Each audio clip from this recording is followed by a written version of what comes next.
Halo, Assalamualaikum warahmatullahi wabarakatuh. Bertemu kembali bersama saya Luciana Rahmatiani MPD pada mata kuliah Kriminologi di program studi Pendidikan Pancasila dan Kewarganegaraan Fakultas Keguruan dan Ilmu Pendidikan Universitas Buana Perjuangan Karawang.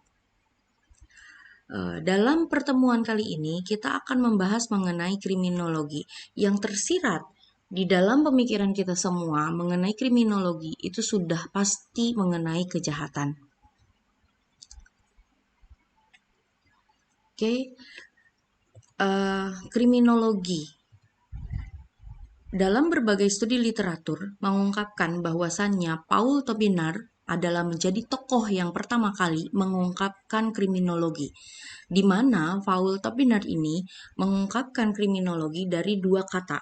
Yang pertama itu adalah crime, yaitu kejahatan, dan yang kedua adalah logos, yaitu ilmu pengetahuan, di mana dikatakan bahwasannya kriminologi ini adalah sebuah ilmu pengetahuan atau ilmu pengetahuan yang mempelajari mengenai kejahatan.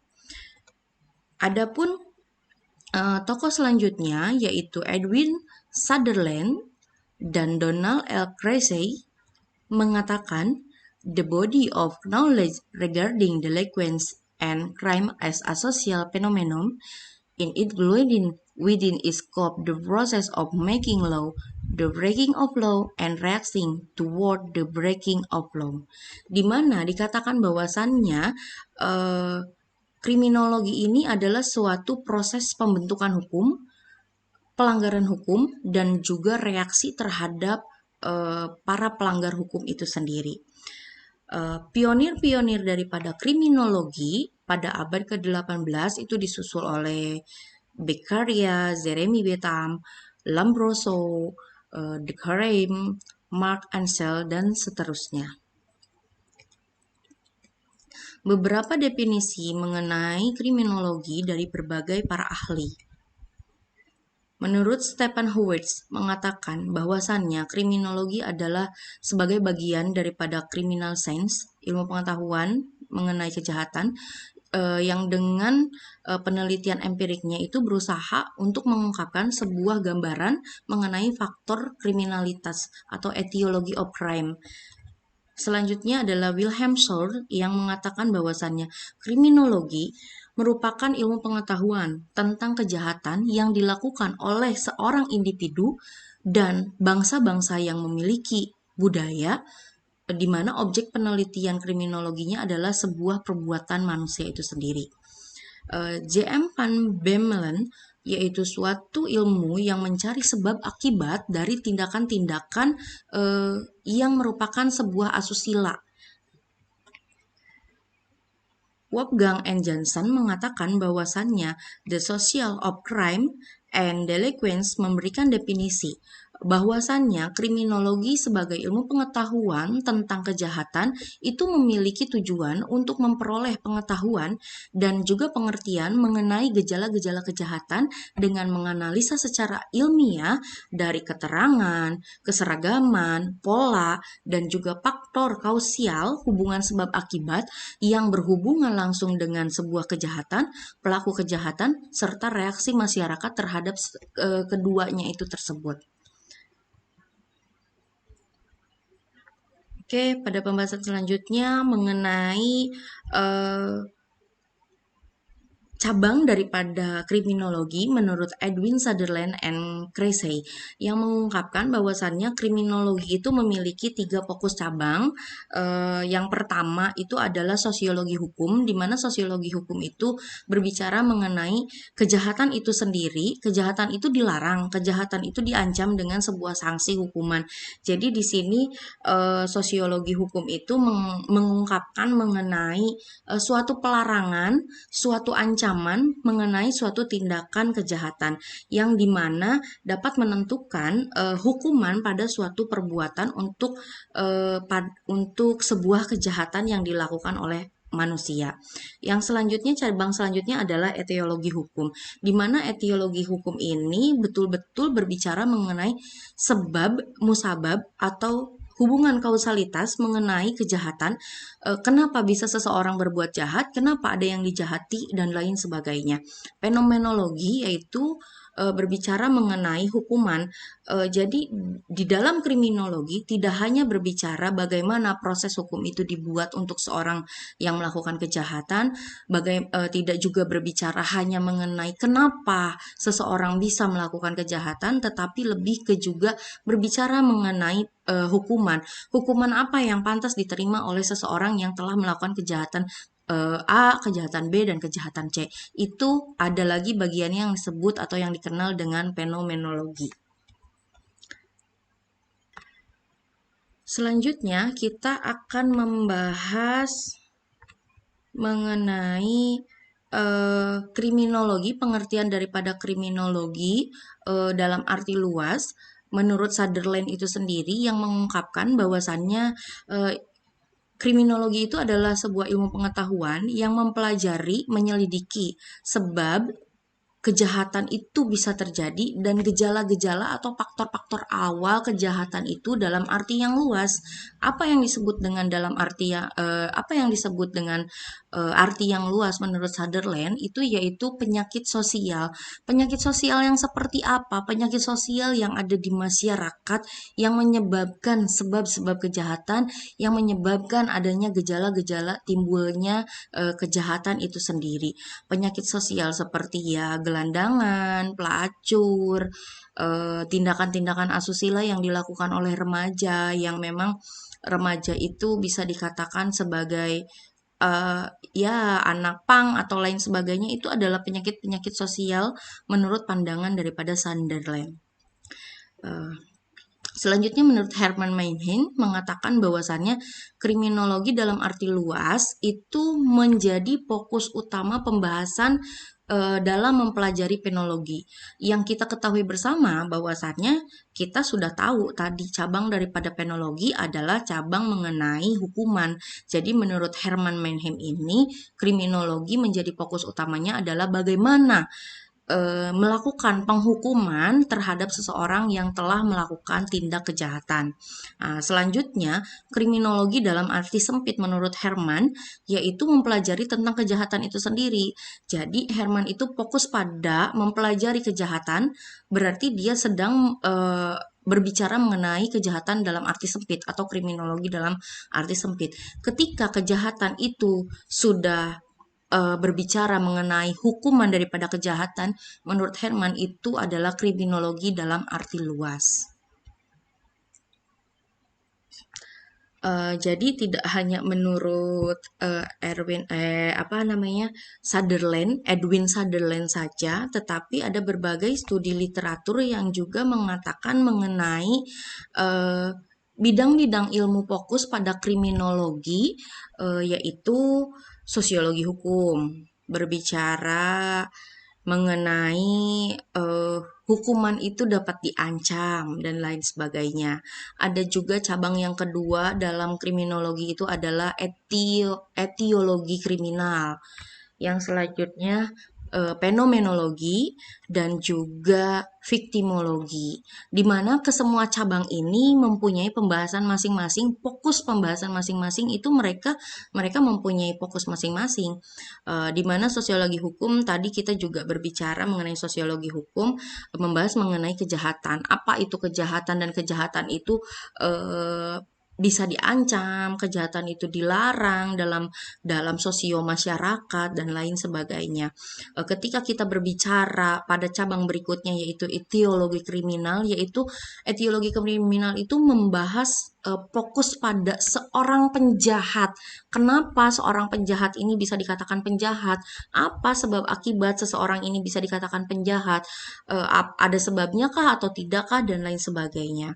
Nah, fenomenologi juga berbicara mengenai reaksi sosial, yaitu tadi ketika Edwin Sutherland itu mengatakan fenomenologi itu adalah hukuman, di dalam literatur yang lain juga mengatakan bahwa fenomenologi ini adalah reaksi sosial. Jelas reaksi sosial. Hukuman yang seperti apa yang dapat diterima oleh seseorang yang telah yang telah melakukan kejahatan, dan apa reaksi sosial yang diterima oleh masyarakat luas. Itu dipelajari dalam penologi kriminal. Selanjutnya berbicara mengenai viktimologi. Nah, berbicara mengenai kejahatan tidak hanya siapa seseorang yang menjadi penjahat, tetapi ada korban yang menjadi kejahatan. Itu berbicara pada cabang viktimologi. Maka daripada sebab itu, ketika kita membahas mengenai suatu kejahatan, ada penjahat dan ada juga korban daripada penjahat itu sendiri.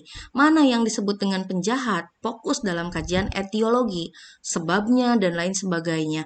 Mana yang disebut dengan korban daripada kejahatan? Itu yang itu pada fokus viktimologi. Oke. Di mana viktimologi ini juga dia membahas mengenai kedudukan korban itu sebetulnya di mana? Ada tidak interaksi antara korban dan penjahat? Pasti sudah barang tentu ada terlebih dahulu interaksi antara korban dan penjahat. Jikalaupun itu tidak ada, itu pasti ada penyebab di mana seorang penjahat itu akan melukai korbannya, dan tanggung jawab korban itu seperti apa? Tanggung jawab kepada korban itu bagaimana? Itu dibahas dalam viktimologi. Di sini ada pembahasan yang sedikit lebih menarik mengenai ciri-ciri daripada seseorang itu bisa dicirikan daripada cirinya. Ada yang disebut dengan tipologi Kretschmer. Tipologi Kretschmer ini membahas mengenai bentuk tubuh seseorang yang bisa dikatakan penjahat, ya. Yang pertama itu adalah tipe Pygmies, yang kedua tipe leptosom, yang ketiga adalah tipe atletis, dan yang keempat adalah tipe dysplatis. Di mana tipe-tipe ini memiliki ciri-ciri masing-masing. Ciri yang pertama yang dimiliki oleh tipe Pygmies ini memiliki ciri khas seperti badannya itu pendek, dadanya itu bulat, perutnya agak besar buncit, bahu itu tidak terlalu lebar, lehernya pendek tapi kuat gitu terlihatnya, dan lengan sama kaki itu ya nggak kuat-kuat amat tapi agak sedikit lemah. Kepalanya itu gimana ya? Ya agak seperti itulah, seperti itu gitu ya. Jadi tidak terlalu tegak atau melengkung dan lain sebagainya. Jadi pada sifat yang Pygmies ini dia itu sifatnya itu agak kurang terbuka ya, agak tertutup, dan juga bisa terlihat murung atau tidak percaya diri. Orang-orang yang seperti ini itu seperti itu memunculkan sifatnya, dan juga solusinya itu ketika kita menghadapi orang yang seperti itu, kita itu harus sabar, kita itu harus bertanya secara lincah. Jadi orang-orang yang seperti itu kalau nggak kita tanya dulu, kita tepak dulu, itu dia nggak akan ngomong, dia nggak akan bicara gitu. Dan juga apa namanya tipe letosom. Tipe letosom ini memiliki ciri-ciri yaitu badannya itu agak langsing ya, agak tinggi lah, kurus, jangkung, jangkis gitu ya, jangkung tipis. Perutnya kecil, bahunya juga agak-agak sempit, lengan dan kaki itu lurus ya, tinggi lah orangnya gitu ya. Tenggorokannya itu agak kecil, tulang bagian muka juga agak kelihatan rahang-rahangnya, mukanya juga bulat ya, agak-agak bulat atau juga relatif cenderung inilah terlihat gitu ya. Sifatnya itu dia itu suka curigaan sama orang dan tidak lekas percaya sama orang. Nah, tipe-tipe ini itu kita itu harus memberikan solusi, menimbulkan simpati kepada dia dengan pembuktian yang secara langsung, karena tipe-tipe orang yang seperti ini tuh tidak gampang percaya sama orang ya, dan dia itu suka, maksudnya dia itu mempunyai tipe kejahatannya itu sendiri. Nanti akan saya bahas next di pertemuan berikutnya ya. Yang selanjutnya itu adalah tipe atletis, di mana tipe atletis ini tulang-tulangnya itu kuat ya, kuat, kulitnya juga kuat, kokoh, badannya itu tegap gitu kan. Pokoknya atletis banget lah, oke banget gitu ya. Tingginya itu cukup keren lah, bahunya itu lebar, perutnya juga ya kuat, panggul dan lain sebagainya. Eh, kayak kayak sempurna lah kalau tipe-tipe atletis ini. Sifatnya itu orangnya sabar, terbuka, tapi cerdik, cenderung juga licik. Harus menguasai, jadi ketika berargumen bersama dia itu, kita itu harus menghindari yang namanya debat kusir, karena tidak akan pernah mendapatkan jawaban ketika kita berhadapan dengan orang yang seperti ini.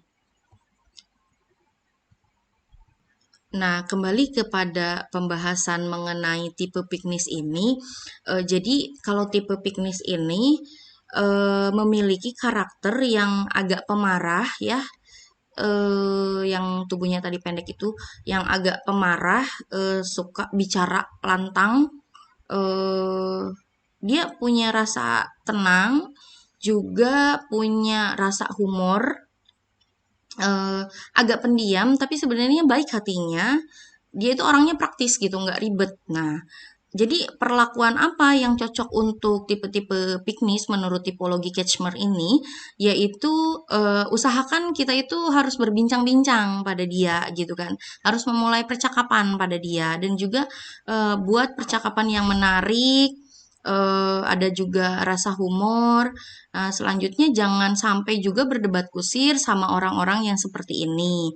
Eh, yang pendiam itu biasanya harus diberikan perhatian atau kata-kata yang lebih dalam kita itu berhadapan dengan orang yang seperti itu. Selanjutnya jangan terlalu mempersoalkan kata-kata yang kurang pantas gitu kita ketika kita ketika berhumor ya sama orang yang seperti ini, kita itu nggak usah terlalu kaku jatuhnya gitu. Dan tipe piknis ini banyak melakukan suatu kejahatan penipuan. Nah, kalau menurut Kretschmer dalam penelitiannya. Nah, yang selanjutnya tipe letosom ini yang jangkung ipis itu ya, memiliki karakter yang angkuh dan idealis. Kita itu perlakuannya itu ya harus kayak hormat lah sama dia gitu kan, santun lah gitu ya. Bersikap sabar juga, ya harus apa ya, mengikuti apa yang diperintahkan oleh dia gitu, karena dia itu angkuh, sifatnya itu angkuh dan idealis juga. Jangan juga menegur mereka dengan cara yang tidak enak, karena akan menimbulkan suasana yang tidak enak kepada dia. Jadi hindari hal-hal seperti itu terhadap tipe-tipe letosom. Eh, kita itu harus selalu jaga jarak ya sama orang-orang seperti ini, karena memang bisa menimbulkan ketidaknyamanan jika memang kita terlalu dekat dengan orang seperti ini. Tipe letosom ini kebanyakan melakukan kejahatan seperti ya pemalsuan dokumen, atau dia berani memalsukan apalah segala macam seperti itu. Itu juga menurut tipologi Kretschmer ya. Nah, selanjutnya adalah apa namanya, pembahasan mengenai tipe yang atletis ini tadi. Jadi orangnya itu atau karakternya itu kalem, jarang humor tapi ya biasa aja gitu kan. Eh, tidak tidak mudah percaya sama orang, dan hindari debat kusir yang tadi saya katakan di awal. Seakan dia, kita itu harus seakan-akan memberikan kesan bahwa dia itu pandai gitu ya. Hindari sikap yang dapat mengecewakan dia. Itu tipe-tipe atletis ini biasanya mohon maaf dia melakukan kekerasan terhadap seksual seperti itulah ya. Dan ada satu lagi tipe yang dikatakan di sini adalah diptalis. Diptalis ini adalah tipe penyimpangan dari ketiganya, tetapi tidak dapat ditemukan ciri yang signifikan, ciri khusus yang seperti tipe piknis, bentuk badan, bentuk wajah, letosom, atletis, dan lain sebagainya. Kalau tipe diplatis ini memiliki penyimpangan yang berbeda dari semuanya dan tidak bisa ditemukan ciri-cirinya seperti ciri-ciri tiga tipe yang tadi. Jadi Kretschmer sendiri itu menganggap tipe diplatis ini menyimpang dari norma yang normal yang sesuai dengan adanya gitu. Jadi menurut tipologi Kretschmer ini juga bisa dikatakan, bisa dilihat tipe manusia itu menurut temperamennya. Di mana ada yang bertemperamen skizotime yang dimana skizotime ini memiliki sifat-sifat kejiwaan yang sesuai dengan skizofrenia, yaitu memiliki gangguan jiwa berat, di mana orang itu mengalami menginterpretasikan keadaan yang sesungguhnya secara abnormal. Jadi seseorang itu memiliki gangguan jiwa mengenai temperamen ya, memiliki gangguan jiwa yang dia tidak bisa mengendalikan dirinya sendiri, di mana gangguan jiwa ini disebabkan oleh dia itu selalu menginterpretasikan sebuah realita dengan keadaan yang tidak dengan sesungguhnya seperti itu.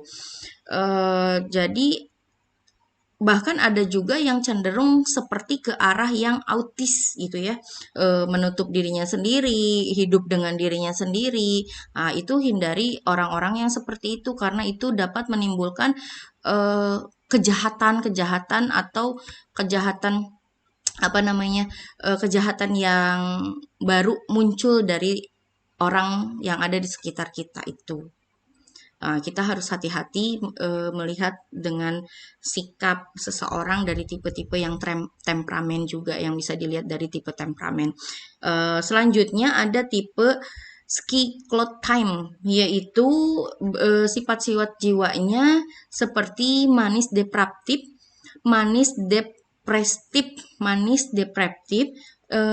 itu gangguan bipolar ya, di mana gangguan mental yang menyerang kondisi psikis seseorang dengan ditandai perubahan suasana hati yang sangat cepat. Dia dapat berubah menjadi ekstrim ya perubahannya. Dia dapat berubah menjadi sangat sedih, sangat suka gitu kan.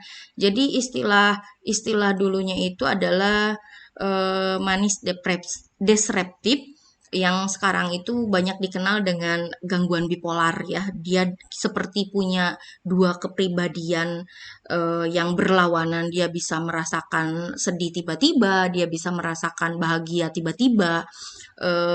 Yang suasana hatinya itu nggak jelas dan orang seperti itu bisa menimbulkan atau bisa menyebabkan kejahatan kepada orang yang lain. Golongan ini itu sangat mudah mengikuti yang namanya saya suka, ketika orang lain suka dia suka, ketika orang lain tidak suka dia bisa juga tidak suka seperti itu. Selanjutnya pembahasan mengenai teori Lombroso atau teori penyimpangan Lombroso. Lombroso ini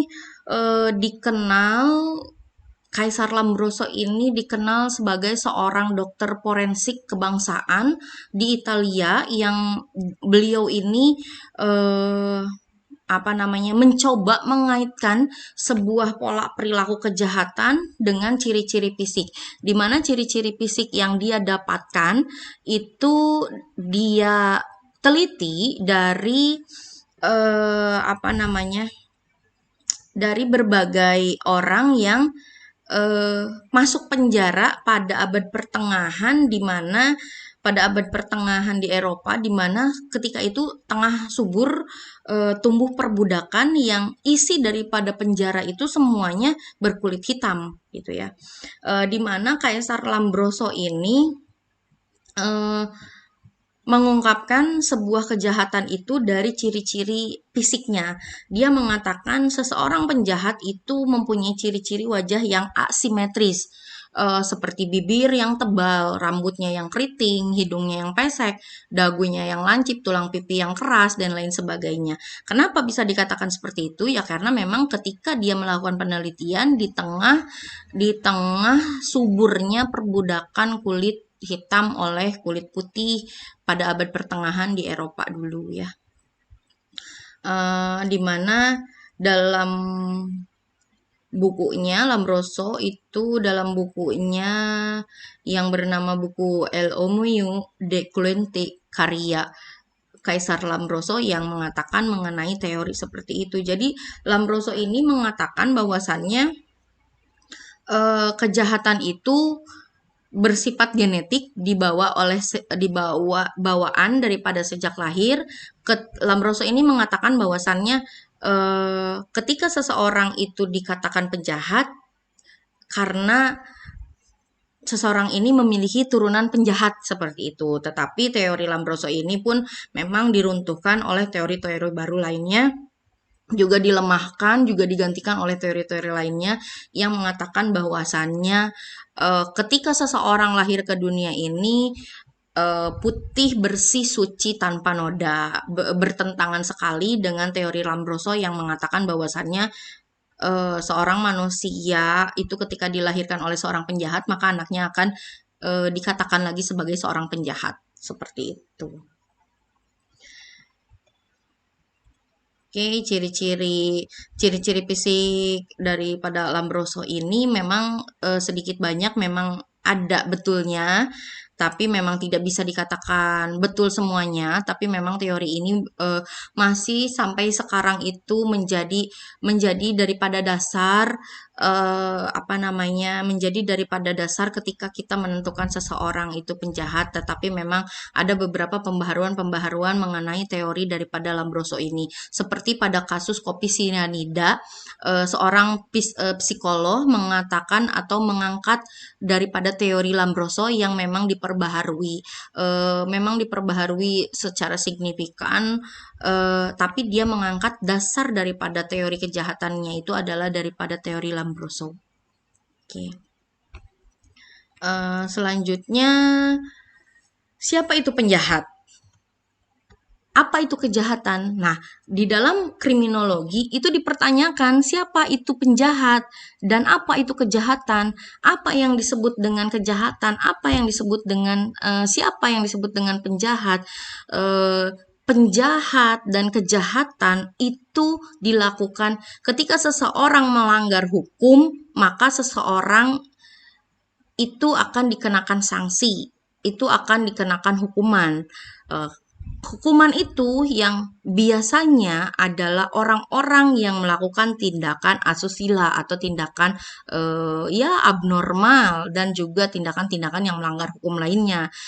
Orang yang dikatakan melakukan tindakan abnormal, asusila, dan lain sebagainya, itulah yang dikatakan dengan penjahat. Dan apa itu kejahatan? Adalah sebuah kegiatan atau proses tindakan yang melawan hukum. Di dalam kejahatan, pembicaraan kejahatan ini ada pembahasan mengenai fear of crime.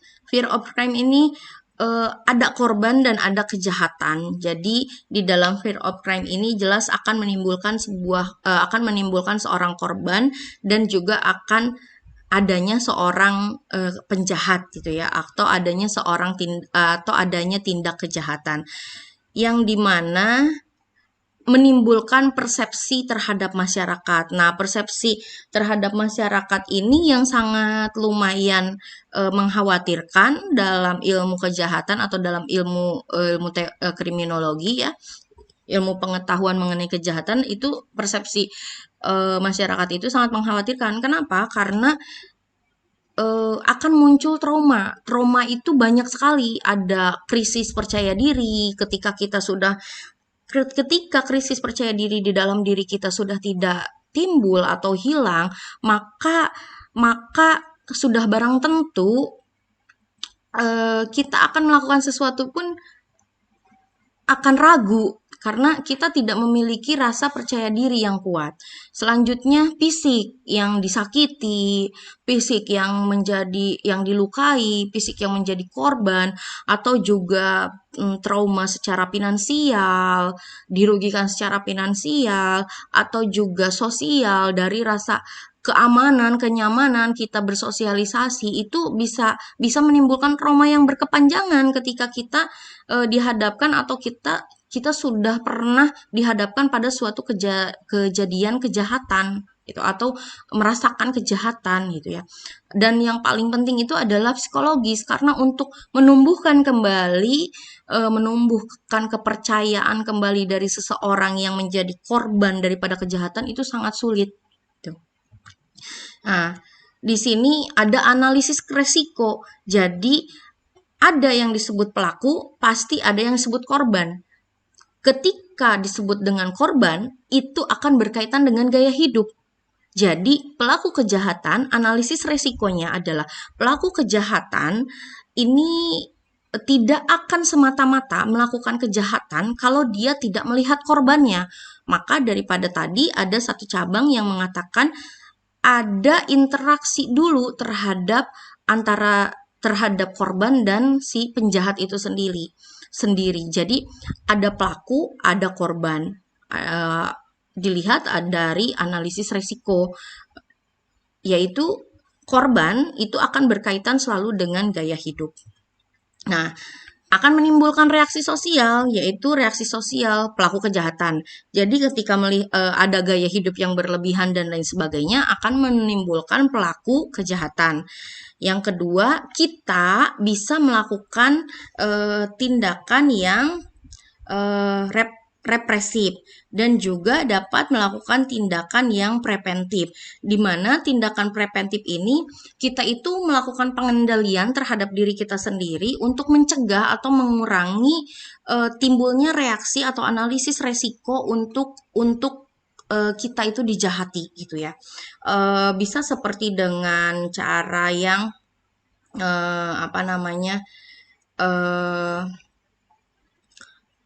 tindakan preventif itu bisa dilakukan dengan dua cara, yaitu seperti adanya peringatan, menasehati anak, menasehati saudara, adanya himbauan dan lain sebagainya. Itu biasanya disebut dengan tindakan persuasif, yaitu adanya mengarahkan atau memberikan arahan kepada seseorang mengenai patuh terhadap nilai-nilai dan norma yang berlaku di sosial. Juga adanya tindakan koresif, yaitu betul-betul adanya pelarangan tegas atau sanksi tegas yang diberikan ketika kita melakukan pelanggaran terhadap diri kita sendiri. Yang selanjutnya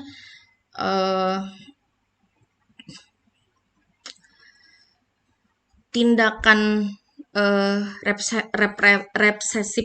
represif itu adalah suatu tindakan yang dilakukan setelah kejadian itu terjadi gitu. Oh iya, keliru tadi.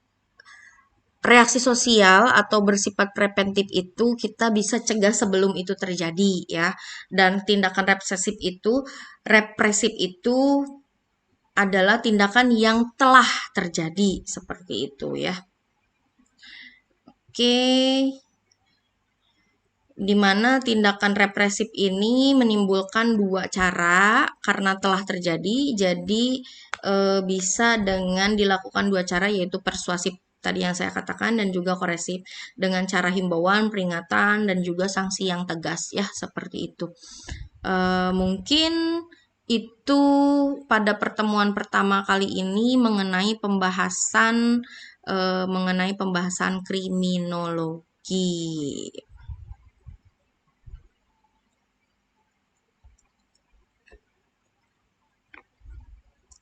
Oke.